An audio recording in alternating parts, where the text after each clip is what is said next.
You're standing beside your clematis right now, and half of it looks dead. The top has collapsed. The leaves have gone crisp and brown. Yesterday it was climbing. Today it looks finished. And your first thought is the worst one. You think you've lost it? Here's what I need you to hear before you do anything drastic. That plant is almost certainly not dead.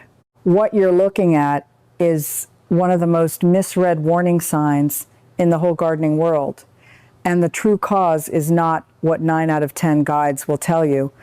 I know, because I nearly killed a clematis. I'd grown for 11 years by believing the wrong answer. It was a July morning, hot and still, and my old Nellie Moser had folded over the trellis like someone had cut the water off. Oh, I panicked. I did the exact wrong thing. And by the time I understood what my plant had actually been telling me, I'd almost thrown away a decade of growth. So stay with me, because the fix I found comes straight from the Royal Horticultural Society and from an old Victorian planting habit most people forgot. And it works this very month, even on a clematis you think is already gone. This is not just for young plants. If your clematis is 10 or 15 years old and looks finished right now, this is exactly for you. We're going to diagnose this together, clue by clue, the way I wish someone had done for me. Let me start with the clue that fools almost everybody, because it fooled me first. When a clematis wilts in July, it looks like disease. It looks like something is attacking the plant from the inside. The stems droop, the leaves blacken at the edges, and the whole thing seems to die from the top down in a single day. So we reach for the word we've all heard. We call it clematis wilt.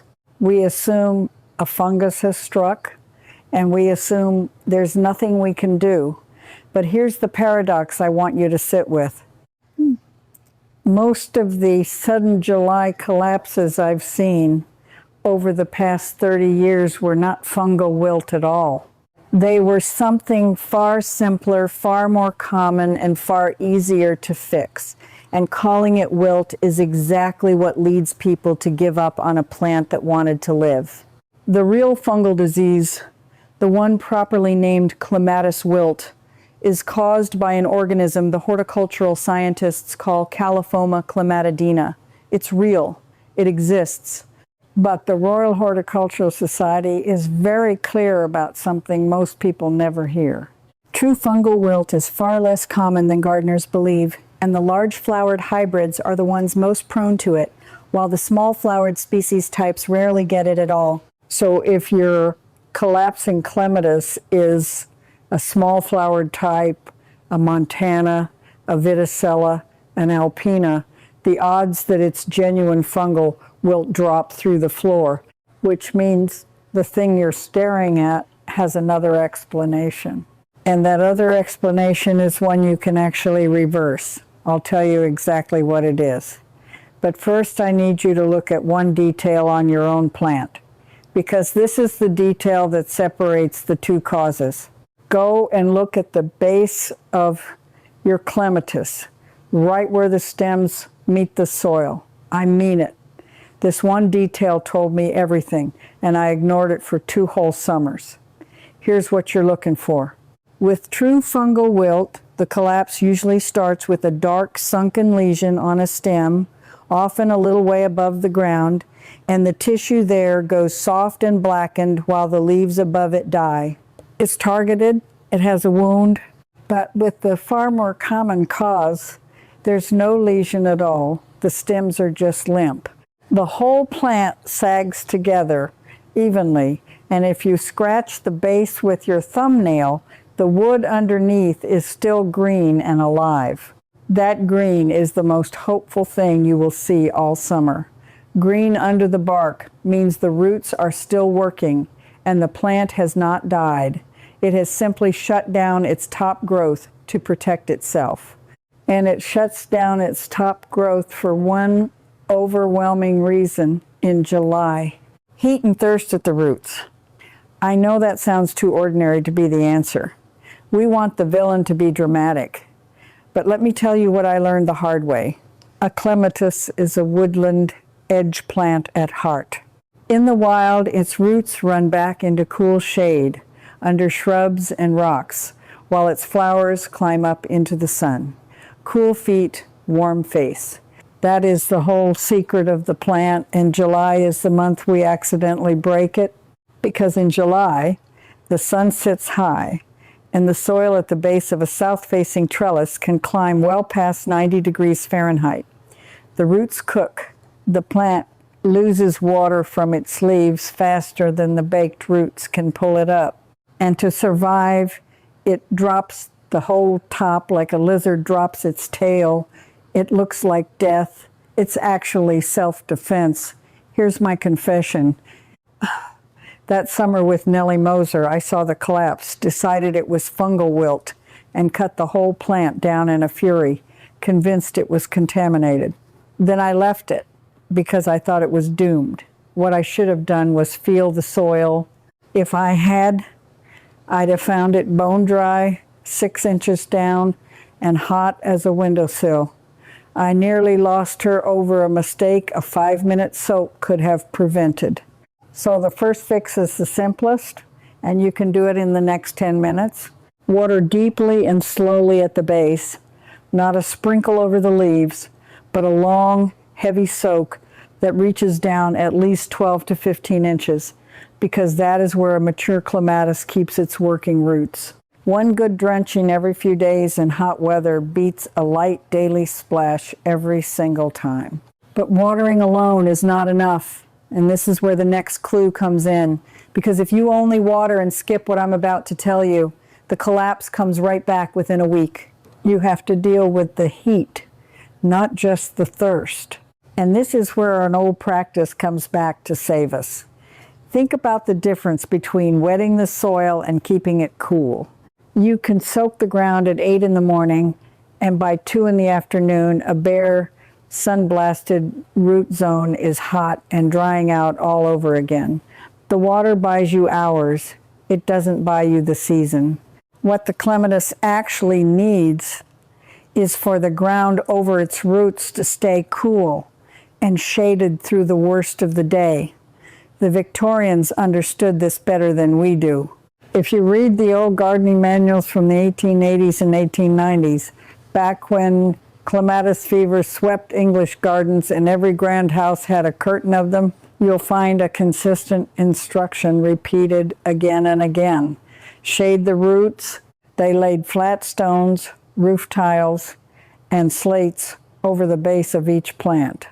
They planted low, leafy perennials right at the foot of the vine.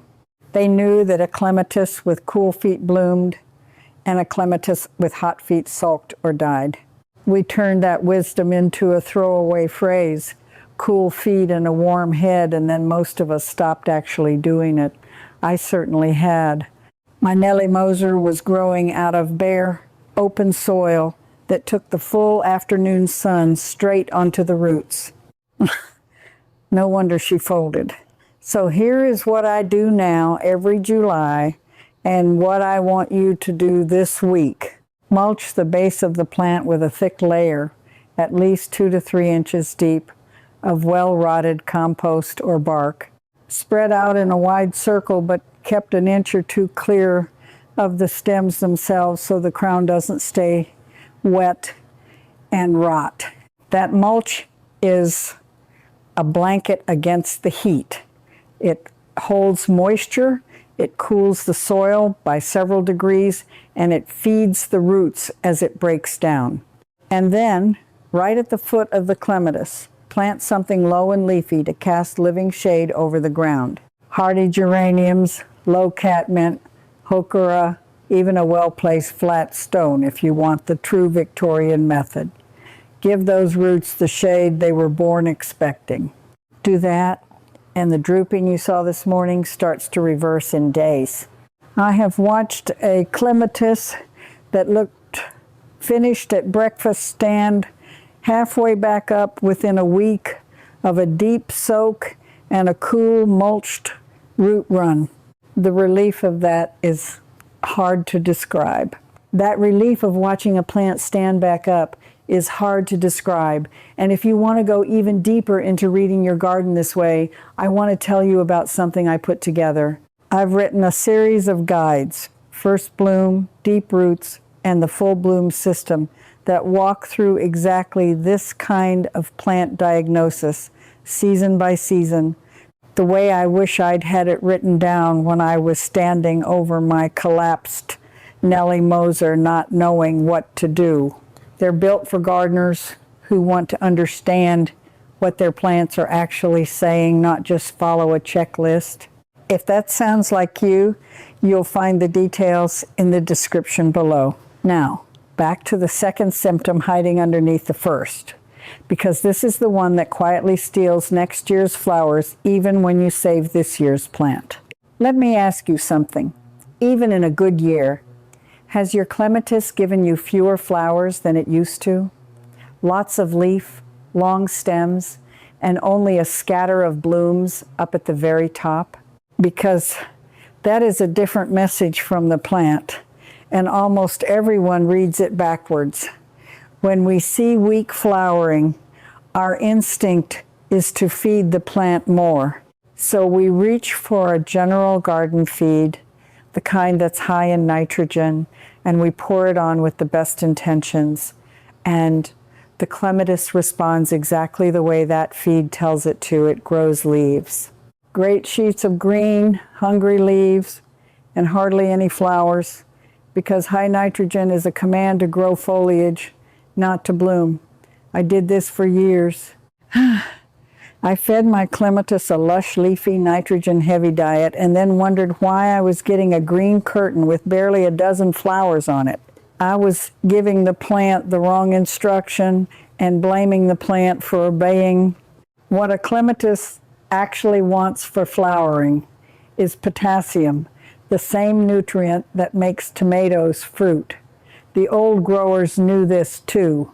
A high potash feed, a tomato feed, works perfectly, applied through the growing season, tells the plant to set flower buds instead of endless leaf. The Royal Horticultural Society recommends feeding in spring and easing off later. But if your plant is a repeat flowering type gearing up for a second flush, a potassium-rich feed in early summer supports that second show.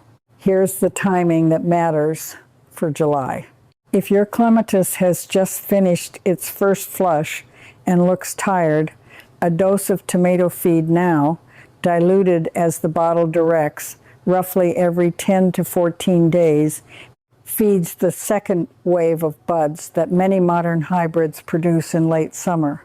But once we get past midsummer and into the tail end of the season, you ease off the feeding entirely, because you don't want to push soft new growth that won't harden before autumn. Feed for flowers, not for leaves. Potassium, not nitrogen. That single correction changed my Nellie Moser from a green disappointment into a plant that flowered twice. So now we've handled the thirst, the heat, and the feeding. And if your clematis is young or only lightly stressed, those three fixes alone will carry it through. But I promised you this was for the established plants too, the old warriors, the ones some of you are looking at right now thinking it's too late, and I meant it. This next part is the one I most wish someone had handed me 11 years ago. If your clematis is mature, if you've grown it for years, and if it has genuinely collapsed, blackened stems, the top clearly dead, this section is specifically for you, and I need you to not give up before you hear it. Because here is the thing, almost nobody tells you about an old clematis that appears to have died back completely. You can very often cut it right down and it will return from the base. Not always, but far, far more often than the panic in your chest is telling you right now. This is the fix that feels like witchcraft the first time you see it work. When a clematis collapses, whether from true fungal wilt or from heat and thirst, the crown and the roots below the soil usually survive even when the top is destroyed. The plant keeps dormant buds down at and below soil level. And if you cut away the dead, collapsed top growth right back down to healthy tissue, sometimes all the way to the ground, you free those hidden buds to break and grow again. The Royal Horticultural Society advises exactly this for plants hit by clematis wilt. Cut out the affected stems back to healthy growth, sometimes below ground level, dispose of the dead material, and keep the plant watered and cared for, because it very often reshoots from the base even later the same season or the following spring. I have done this on a clematis that I would have sworn was a dead stick. I cut it to the ground in July, felt like a fool doing it, kept the roots cool and watered, and in about 5 weeks I saw new green shoots pushing up out of the soil where there had been nothing. The plant had been waiting the whole time. I'd just been mourning instead of pruning. So here is exactly what to do this week if your established clematis has collapsed. Take clean, sharp secateurs, follow each dead stem down until you find tissue that is still green and firm when you scratch it, and cut just below that point into the healthy wood. If the whole visible top is dead, don't be afraid to cut right down to 2 or 3 inches above the soil, or even to the soil itself. Clear away every scrap of the dead material and bin it. Don't compost it, just in case it is the true fungus. Then water deeply, mulch the roots, shade the base, and wait. Give it time. New shoots can take several weeks. I know how hard it is to stare at bare soil and trust that life is coming. But that patience is what brings a 15-year-old clematis back from what looked like the grave. And here is the reassurance under the reassurance. Even if this particular stem structure never returns, a well-established clematis root system holds years of stored energy. That is precisely why old plants are so much more resilient than new ones. The very age that makes you afraid to lose it is the thing most likely to save it. But I've saved the real answer for last, because everything I've told you so far treats the collapse after it happens. And there is one thing, one buried practice, that stops the collapse from ever taking hold, that lets a clematis shrug off the very wilt that kills its neighbors. And it is the single most misunderstood instruction in growing this plant. This is the secret I found in the corner of the research that mainstream guides skate right over. And once you know it, you will never look at planting a clematis the same way again. Here it is. When you plant a clematis, or when you replant or firm up an established one, you bury it deeper than you think you should. You set the crown a good 2 to almost 5 inches, let's say around 10 to 12 centimeters below the surface of the soil, deeper than the level it grew at in the pot. This goes against every instinct we have. With almost every other plant we own, planting too deep is a sin. We're taught to keep the crown at soil level, to never bury the stem. So when I first read this, I assumed it was a mistake. It is not a mistake. It is the difference between a clematis that dies of wilt and one that laughs it off. The Royal Horticultural Society itself recommends planting clematis with the crown around 5 centimeters. That's about 2 inches below soil level. And many of the old specialist growers went deeper still, burying the base right up past the first pair of buds. The reason is the whole game. Those buried buds, the ones sitting safely under the soil, are the plant's insurance policy. When wilt or heat strikes and destroys everything above ground, those underground buds are protected, and they are exactly what regrows the plant. A shallowly planted clematis has no reserve. A deeply planted one has a whole hidden crown waiting in the dark.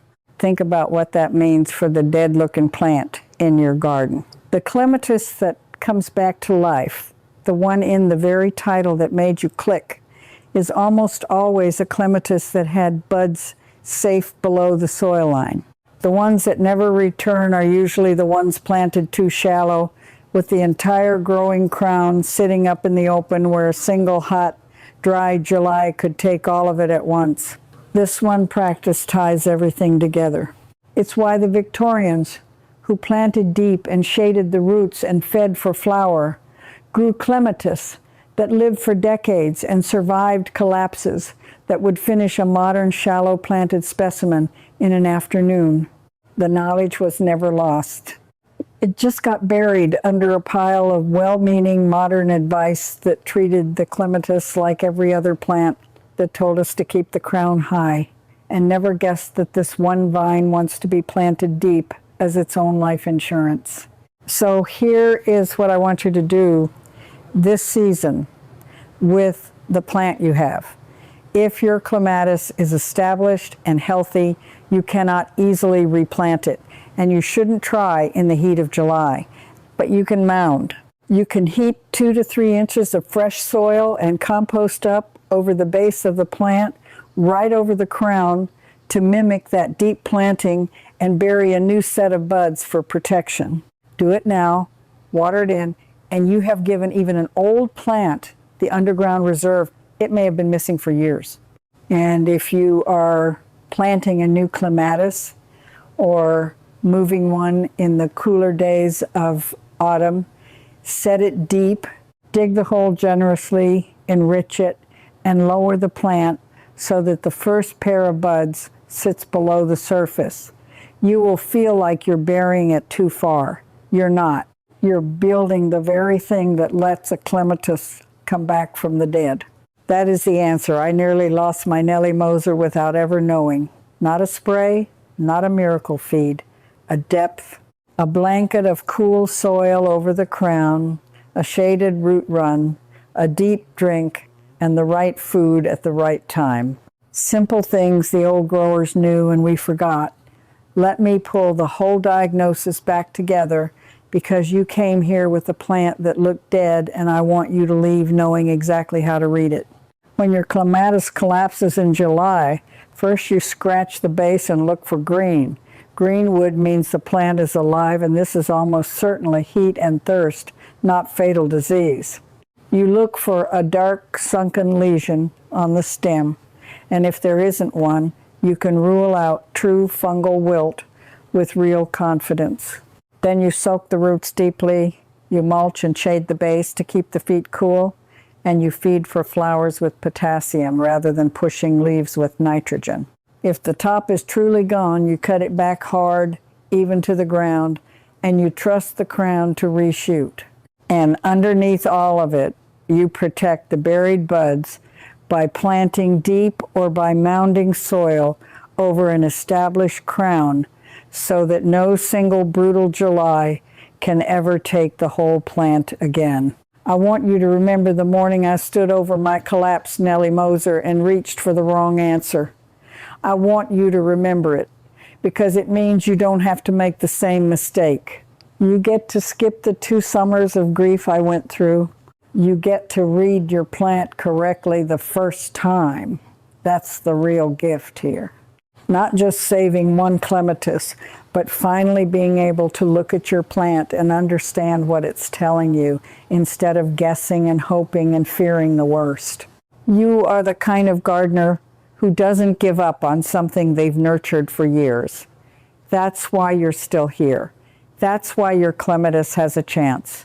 So tell me in the comments which clue you found on your own plant. Was it the limp stems with no lesion, the green wood under the bark, the sea of leaves with hardly any flowers, or the collapsed top on an old plant you feared was gone? Tell me what you saw. I read these, and I answer, and it helps me know exactly what you're facing out there in your own garden. And tell me where in the world you're growing, because a July in Georgia and a July in Yorkshire ask very different things of a clematis, and I want to know your conditions. If reading your plant this way felt like a light coming on, come join us. This isn't about following a channel. It's about being part of a small circle of gardeners who learn to listen to their plants instead of guessing, who diagnose instead of panic, who save the things they love instead of replacing them. Because next time, I want to walk you through a symptom that fools even more people than this one. A clematis that flowers beautifully at the very top and leaves the bottom 3 feet completely bare. A naked, leggy stem with all the show up out of reach. Almost everyone blames the plant. Almost everyone is wrong about the cause. And the fix takes about 15 minutes in the right week of the year. I'll show you exactly how to read it and exactly how to bring the flowers back down to eye level where you can love them. Look at the base of your clematis one more time before you go. Scratch the bark, find the green, and know that the plant you thought you'd lost has almost certainly been waiting for you to understand it all along. I'm Mary, and if you scratched that stem and saw green, this is only the beginning. Inside the blooming garden circle, I continue this very video, plant by plant, through clematis rescue and revival. Ask me your own question, and I answer you myself, not some machine. Gardeners like you are already there beside you. Just point your phone's camera at the code on your screen. Cancel anytime. Come join me. If this helped your clematis, I would love for you to subscribe and stay with me. I have many more simple garden tips right here, waiting whenever you are ready.